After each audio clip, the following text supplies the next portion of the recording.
Bonjour, Philippe Gaillot, membre du Césaire depuis 2018 et conservateur des musées de la Porte du Hainaut.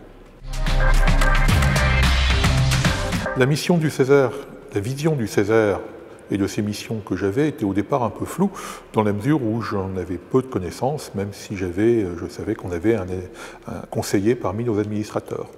Et à ce titre, j'ai eu toute une phase d'apprentissage dont le but du jeu a été de me rendre compte que finalement, la mission du Césaire est de conseiller.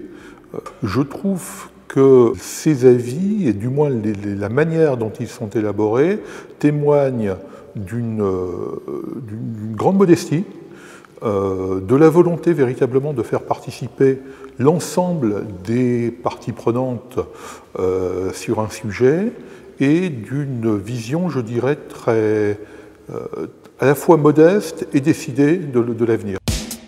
Il ne faut pas oublier qu'un musée ou un patrimoine culturel important, c'est aussi un enjeu économique pour tout ce qui est hôtellerie, pour tout ce qui est tourisme, pour tout ce qui est, je dirais, emploi.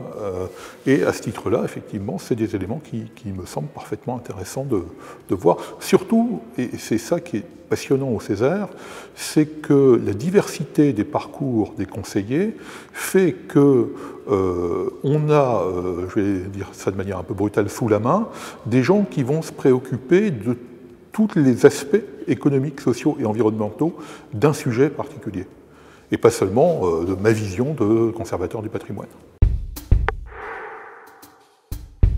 Bon, évidemment, moi je vais apporter une expertise scientifique par rapport aux sujets qui seront traités dans le cadre culturel. Pour le moment, je dirais essayer de, modestement, à l'échelon du temps que je peux y consacrer, d'essayer d'apporter, je dirais, quelques petites étoiles dans les travaux du Césaire, parce qu'effectivement, ça me semble extrêmement important, que ce soit par rapport à ce qu'on fait, le travail qu'on mène à propos du SRADET, ou par rapport effectivement à l'ambition littorale proposée par le président de Groot.